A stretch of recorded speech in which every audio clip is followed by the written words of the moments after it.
الحمدللہ وکفا وسلام علی عبادہ الذین اصطفیٰ اما بعد فاعوذ باللہ من الشیطان الرجیم بسم اللہ الرحمن الرحیم رب زدنی علما۔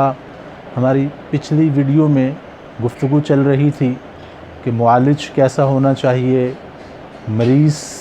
کے لیے کیا احکامات ہیں اسلام میں، آقا دو جہاں صلی اللہ علیہ وسلم نے جو ارشاد فرمایا کہ طبیب حاذق سے علاج کروایا جائے، یہ گفتگو ہماری ہو چکی تھی۔ اس سے سابقہ سے ملحق گفتگو ہے، اگلا حصہ ہے کہ اللہ نے یہ حدیث ابن ماجہ اور امام احمد بن حنبل رحمۃ اللہ علیہ نے اپنی مسند میں نقل کی ہے، سند کے اعتبار سے ٹھیک ہے، اور امام ابن قیم جوزی رحمۃ اللہ علیہ نے بھی اس کو نقل کیا ہے اور صحیح قرار دیا ہے، صحیح حدیث قرار دیا ہے اس کو، کہ اللہ نے ہر مرض کا علاج پیدا کیا ہے، اور جو شخص جو معالج جتنی جستجو کرتا ہے اللہ اس کو اتنا عطا کر دیتے ہیں، اور جو جستجو نہیں کرتا اسے کچھ بھی نہیں دیا جاتا۔ ایک اور حدیث میں بھی آتا ہے کہ علم طب وہ علم ہے جس شخص نے اس میں جتنی جستجو کی اللہ نے اسے اتنا عطا کیا، جس نے جستجو نہ کی اسے کچھ بھی نہ عطا کیا گیا۔ In other word we can say, مطلب ہم دوسرے لفظوں میں یہ کہہ سکتے ہیں کہ اصل میں علم طب جو ہے وہ تحقیق اور ریسرچ کا نام ہے۔ تو نبی کریم صلی اللہ علیہ وسلم کے جو اشارات ہیں علم طب کے بارے میں، جو مفید باتیں ہیں، جو مفید ارشادات ہیں، جو کائنات کے آنے والے قیامت تک کے لوگوں کے لیے مشعل راہ ہیں، ان میں یہ اصول دیا گیا ہے کہ معالج جب مریض کی مرض کی نوعیت کے مطابق دوا تجویز کرتا ہے، مطلب وہ اپنی پوری کوشش کرتا ہے اور ریسرچ کرتا ہے، محنت کرتا ہے، تو اللہ اس کو نوازتے ہیں۔ اب آج کی حدیث اصل میں کیا ہے کہ ہر مرض کا علاج موجود ہے، مگر علاج سے مستفید عوام اور وہی طبیب ہوتا ہے جس طبیب نے اس پہ مکمل جستجو کی ہو، مکمل کوشش و کاوش اور ریسرچ کی ہو۔ تو یہ تو پچھلی بات سے گفتگو منسلک تھی۔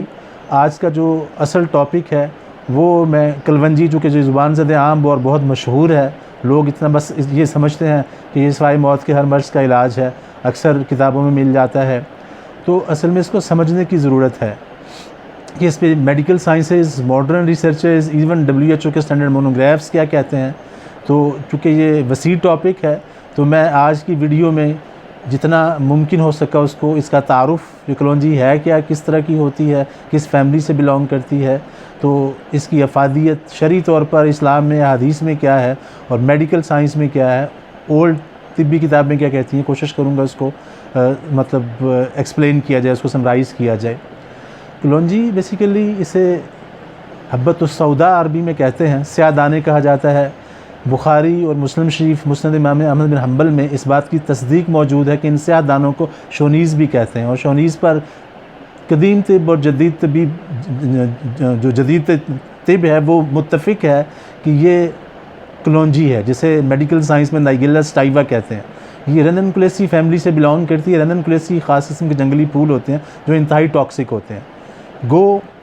جو احادیث ہیں جس میں یہ کہا گیا ہے، اسپیشلی حضرت ابو ہریرہ رضی اللہ تعالیٰ عنہ کی حدیث جو کہ متفق علیہ بخاری، مسلم میں، ابن ماجہ میں، اور امام احمد بن حنبل رحمۃ اللہ علیہ نے نقل کی ہے کہ انہوں نے حضرت ابو ہریرہ فرماتے ہیں میں نے آقا سے سنا صلی اللہ علیہ وسلم کہ جو شخص ان کالے دانوں کو اپنے اوپر لازم پکڑ لے، ان کو لازم اپنے اوپر ان کو کھانا، ان کو استعمال کرنا لازم سمجھ لے، تو یہ سوائے موت کے ہر مرض کا علاج ہے۔ حدیث میں الا بالسام کا لفظ ہے، تو سام کی بھی تحقیق اسی حدیث میں موجود ہے کہ سام موت کو کہتے ہیں، اور آگے حبۃ السوداء کی بھی تحقیق اسی حدیث میں موجود ہے کہ حبۃ السوداء جو ہیں یہ سیاہ دانے، یہ شونیز کہلاتے ہیں۔ تو خیر اب ایک بات تو یہ ہو گئی کہ یہ نائگیلا سٹائیوا جو ہے اس کو ماڈرن سائنٹیفک ڈفرینٹ یونیورسٹیز میں بھی اس پہ ریسرچز ہوئی ہیں، ایون WHO کے جو اسٹینڈرڈ مونوگرافس ہیں اس میں بھی پوری ایکسپلینیشن موجود ہے۔ آلریڈی بھی میں اس پہ کچھ سال پہلے ARY UK QTV ان پہ کچھ پروگرامز 10-15 کے قریب ایپیسوڈ 25 منٹ کی ریکارڈ کروا چکا ہوں، عوام نے وہ اس دور میں دیکھی ہوگی۔ اب اس کو فردر اپڈیٹ کر کے آپ کے سامنے رکھ رہا ہوں۔ تو اصل صورتحال اس میں یہ ہے کہ کلونجی جو ہے اس کو سمجھنا بھی ضروری ہے۔ بعض لوگ اس میں مشابہت ہونے کی وجہ سے پیاز کا بیج اور کلونجی کو ایک ہی سمجھ لیتے ہیں، ایسا نہیں ہے۔ پیاز کا بیج جو اسٹیٹ چپٹا ہوتا ہے اور کھائیں تھوڑا سا کڑوا ہوتا ہے، مگر کلونجی، نائگیلا سٹائیوا کلونجی جو ہے یہ پولاگونل 4 کونے ہوتے ہیں، اس کو اگر توڑے تو اندر سے کچھ وائٹ نکلتی ہے، اور کڑوی اس طرح کی نہیں ہوتی، تھوڑی سی سالٹش ٹائپ اس کا ٹیسٹ ہوتا ہے کلونجی کا، اور اس میں آئل اور ادر وولٹائلز بھی موجود ہیں، کچھ ٹاکسک گلوکوسائڈز بھی موجود ہیں۔ مگر آقا نے جو ارشاد فرمایا صلی اللہ علیہ وسلم کہ کلونجی سوائے موت کے ہر مرض کا علاج ہے، اس کو لازم پکڑو، اس کی روشنی میں بعض لوگ جو صرف میڈیکل سائنس کو سمجھتے ہیں یا خاص طور پہ فارماکوگنوزی کے بندے ہیں جو میڈیکل ریسرچز کو فارماکولوجی کو پڑھتے ہیں، وہ فارماکوگنوزی کہلاتی ہے، جو ہربس کے اوپر ڈفرینٹ سنگل اجزاء پہ کی جاتی ہے، ریسرچ ہوئی جو ہوتی ہے، وہ یہ سمجھتے ہیں کہ یہ ٹاکسک اس میں گلوکوسائڈز پائے جاتے ہیں تو یہ باڈی کے لیے نقصان دہ ہے۔ ایسا نہیں ہے، چیزوں کو سمجھنے کی ضرورت ہے۔ ٹاکسک تو کوئی بھی چیز ہو سکتی ہے، فار ایگزامپل پانی ہی آپ جب ایک لمٹ میں یوز کر رہے ہیں تو وہ آپ کے لیے مفید اور معاون ہے۔ ایون بائیو کیمسٹری میں میڈیکل سائنسز کے اندر MBBS کے بچے 3rd 4th چیپٹر میں یہ پڑھ رہے ہوتے ہیں واٹر انٹاکسیکیشن۔ جب آپ ایکسیسو انٹیک کریں گے واٹر کا تو وہ بھی آپ کے لیے ٹاکسک ہو جائے گا۔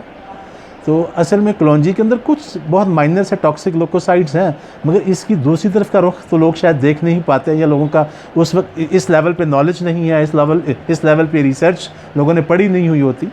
WHO کے اسٹینڈرڈ مونوگرافس جو ہیں اس میں یہ بات مینشن ہے کہ کلونجی جو ہے وہ اینٹی بیکٹیریل ہے،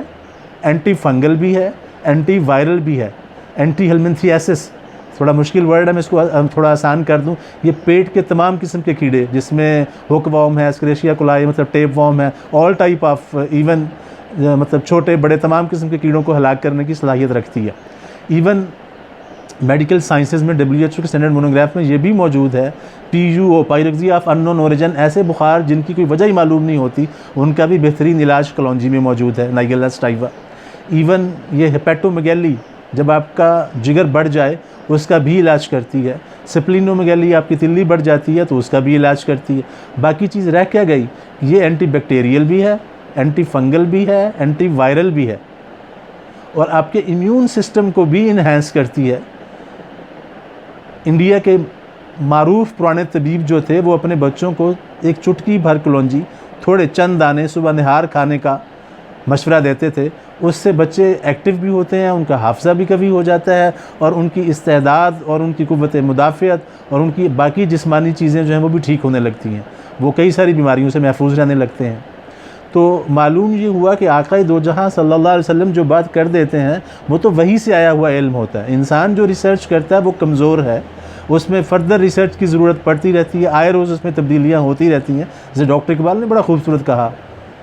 بہت اچھے انداز سے اس بات کو واضح کیا، صدیوں فلاسفی کی چنا چنی رہی، نبی کی بات جہاں تھی وہیں رہی صلی اللہ علیہ وسلم۔ آقا جو بات کہتے ہیں وہ تو قرآن پاک اس کی گواہی دے رہا ہے کہ وَمَا يَنْتِقُ عَنِ الْهَوَىٰ إِنْ هُوَ إِلَّا وَحْيٌ يُوحَىٰ، کہ نبی کریم صلی اللہ علیہ وسلم تو اپنی ذات سے اپنی خواہش سے کچھ کہتے ہی نہیں ہیں، جو بھی امت کو بتلاتے ہیں وَمَا يَنْتِقُ عَنِ الْهَوَىٰ إِنْ هُوَ إِلَّا وَحْيٌ يُوحَىٰ، مگر کہ وہ وحی ہوتی ہے، وہ سارے آسمانی علوم ہیں جو اللہ نے آقا دو جہاں صلی اللہ علیہ وسلم کو عطا کر دیے ہیں۔ وہ طبیب دنیا کا بہترین طبیب بنتا ہے جو نبی کریم صلی اللہ علیہ وسلم کے ارشادات کی روشنی میں اپنی ریسرچ کو لے کے چلتا ہے، کیونکہ آقا دو جہاں صلی اللہ علیہ وسلم نے وہ قدرتی اور فطری چیزوں کو معالج کے لیے انٹروڈیوس کروایا ہے، ان کی طرف رخ توجہ دلائی ہے انسان کی، کہ انسان ان چیزوں کو لے کے چلے جو اس کے وجود کے لیے قدرتی طور پر بہترین ممدد و معاون اور شفا کا باعث بنتی ہیں۔ تو کلونجی کے ادر بھی بہت سارے بینیفٹس ہیں، جو اس کی ادر افادیت اور احادیث ہیں، اس کو میں اپنی اگلی ویڈیو میں انشاءاللہ آپ کے سامنے رکھوں گا۔ وآخر دعوانا ان الحمد للہ رب العالمین۔